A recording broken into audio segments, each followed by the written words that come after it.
You're watching us live. We're back again. Moms Matter, Shirin Yadigar, your host, and we are here with Dana Pachulski, who's a dear friend. She is a healer and an educator. She sits on several boards of hospitals dealing with neurological degeneration, and she knows more than anyone I know other than maybe my brother or my cousin who is a neurosurgeon. So I am so happy to have you here with us today. I know you have a calling to heal and to bring peace with everything going on in the world, and I appreciate your time. Thank you for being here. Thanks, Shirin. Thanks for all you do all the time, getting information out and having people talk about things that they've learned, because that's how we heal each other, and we're all in this together. We are all in this together, and I know that you have grown tremendously in this field in the past few years, and that you really have a gift, and that you're here to share it with all of us. And I just know that we're all in this space right now where we're hurting. Our anxiety is high. We feel dysregulated. So I know that you have so much knowledge and education around this. What is happening to us neurologically right now as we watch this terrorism, these babies, this rape? This is just catastrophic. I mean, first, let me start by saying to everybody listening, I mean, my heart goes out to everybody who's affected. And by the way, it's all of us. This is an assault on humanity. And so what are our bodies doing? What did our bodies do during the pandemic? And the problem is what's happening. We haven't really recovered neurologically from the pandemic, and here we are. And it's fight or flight. And our body neurologically is saying, wait, I'm not safe. And what we do is through our eyes, we take in information. So if we see something or we perceive something to be unsafe, our body will already start flooding with chemicals from our brain that have said, no, go into fight or flight. What does that mean? So we can talk about what is parasympathetic and sympathetic nervous system that comprises the autonomic nervous system of our body. It's a teeter-totter. It teeters, it totters. We don't feel safe, we're safe. That's rest and digest, fight or flight. And when we go into fight or flight, our brain is essentially saying, everything else go offline. Stomach, I need you to slow down digestion. Sleep, nope, I'm sending chemicals to keep you awake because we have to go to battle. We have to be alert. What is happening to us? We are going into fight or flight. And what happens after more and more trauma, perceived or real, to us or to others when we are dealing with it, is we stop teetering and tottering between the sympathetic and the parasympathetic nervous system. And what does that mean? Well, Steve Porges is a doctor who came up with the vagus nervous system and its communication highway between the brain and the gut. It really talks to, it's the communication between our brain and all of our organs.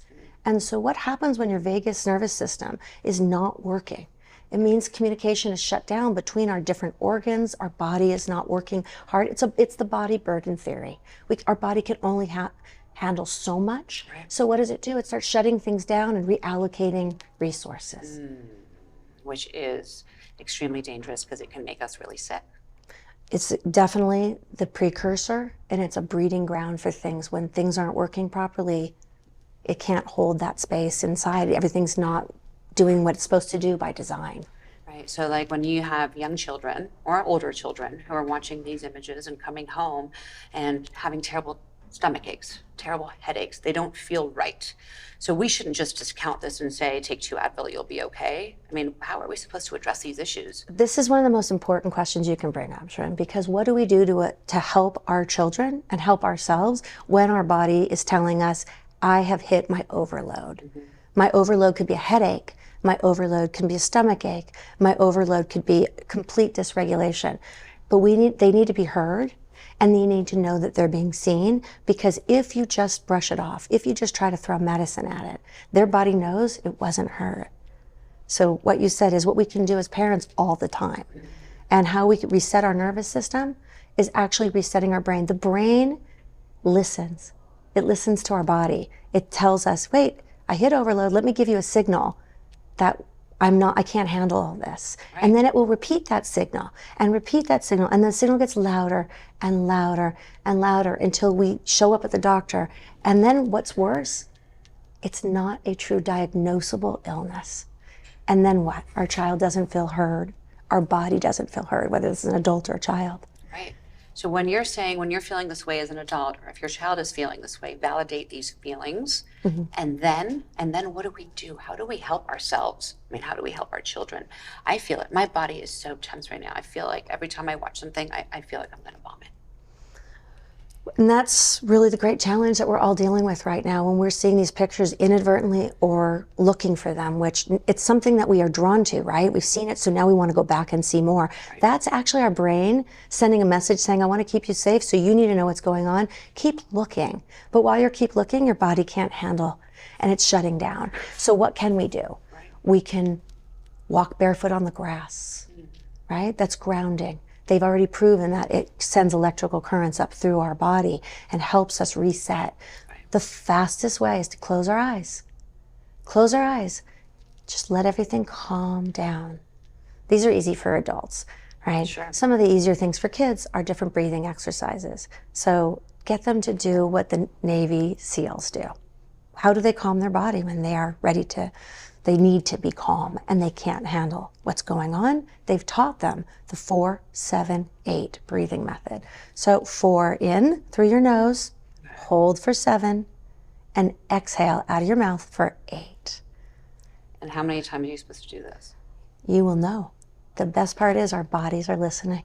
You will feel that electrical charge start just go away. And I think that leads me to say something that we can listen to our bodies. We just have to start to learn how. Yes, yes. That's a huge, because you think you're supposed to feel this way, right?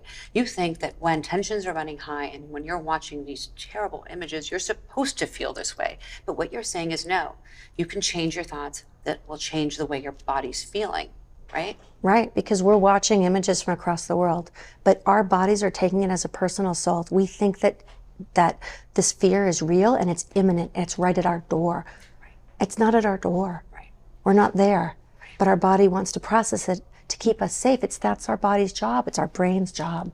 And the brain's electrical current, right? So it's very easy to get stuck in a sticky neural loop. I mean, Lonnie Zeltzer is a brain expert that I work with frequently, talks about this all the time. There's a whole group that's developed around this. What happens to kids when they, from the pandemic, we're seeing lots of this. Recurring stomach aches, recurring headaches. We're seeing where they get POTS, where they stand up and they can't handle the blood pressure and they're just having drop attacks. Basically, they're fainting, wow. Right? Those kids are able to get healthy and get back because we're retraining the brain. We know that the brain is sending these signals. And with smart kids, it sends faster. Right, right. Right? So what's the way out? Retraining the brain, retraining your thinking, retraining your brain by using different creative parts of your brain. So right now, when we're getting paralyzed watching these videos, it's really important to get up and do something creative. I know that sounds silly, but we've seen it time and time again. I'll tell you a story of a kid that Dr. Zeltzer worked with who had pediatric rheumatological issues that basically leveled him. He couldn't get out of a wheelchair. He plays NFL football. He went on to play collegiate football. They told him that he had this disease and he only knew to believe that disease. But when he met the doctor who said, no, this is how your brain is working with this. Let me teach you how to use your brain differently. He got out of the wheelchair. He got out of pain and he is an NFL football player. Wow. These are tried and true, real Western medicine, neuroscience-based techniques. And I know you're really involved with this group. Can you tell us a little bit about where we can find more information about Lonnie Zeltzer and the group and what they're doing? Because I think it's fascinating. It's true, it works. And more importantly, they put lots of resources out. So you don't have to be, bedridden or some of these kids that really have diseases that are diagnosable. You can be just in that dysregulated nervous system and find lots of things. So it's called Creative Healing for Youth in Pain. Okay. And it's MyChip, or you just put in CHIP, CHIYP.org. Okay. Or mychip.org, and you will find it. Tons of resources, tons of science-based things. But these are the things that we could take away and put out there very quickly. Same thing if you get in a near car accident, your body goes like this, right? And we just think it goes back, but sometimes that teeter-totter just doesn't teeter and totter. Right. And we need some help taking it back, right? Mm-hmm. Every time that I have something that's really dramatic or really upsetting, I will go light a candle, look in the flame. To me, I work very well with that. I also, because it's just easy. Someone's telling me a story, I might light something and just change that. I get in the shower, take a shower, step on the grass, right. Do something that makes you feel good. Go cook. Go do something creative. I know right now, everybody out there is saying, I don't have the time for this. But you have more time to do that than you do to go to doctors. So as much as you can take a few minutes and reset, the power is in your hands. That's right. And the truth is that for all of us who are really invested in this and it's personal, this is a marathon. This is not a sprint. And if we want to be healthy and we want to be there to help, right? We want to contribute to healing, we need to take care of ourselves. And so you might think it's selfish to go and cook or do something creative, but what you're saying is it's essential to your health, or you're going to completely be out of balance and you're going to get sick. It's the greatest way to keep you healthy. I mean, this is the way out for the kids that are completely dysregulated. We get them cooking. We get them doing anything different than what they were doing before so that the brain gets to use a new highway. It's an electrical circuit. And so what happens is when we have fear and then our body starts to go like this, why are we starting to only be comfortable in this narrow area? It becomes a single lane highway. The brain is saying, this is the safe place. Right. Everything else is scary. Right. So how do we get off a single lane highway and add the other lanes of the 405 back into this, right? We do this through creative healing. And it's so funny how many people say, really, that's not going to work. But we get kids that are out of bed. They go to college. They couldn't go to high school. They were in such debilitating physical pain. So we know this works. So these are really easy things we can all do every day. I mean, it really makes such a difference. And what you're saying is shift your brain, shift your thoughts. You have the power to do that. Yeah. Right? We all forget that we have the power to do it. We do, and it's so simple. And we need that reminder now more than ever as we're all feeling this pain, we're all together. And you said to me when we were talking right before this, that as we're looking at these images, rather than sending fear, we should be sending love. Can you talk to that for a minute? You know, it's really hard, the things that we're seeing, right? The things that they want us to see. How do they get to our heart? How do we affect change? We do the most dramatic thing we can do. We show the hardest thing. And then we look at these images and the first thing we think is, oh my God, I could never have that happen to me. But what we really need to be doing is saying, wow, that just happened to somebody else. Let me send them love.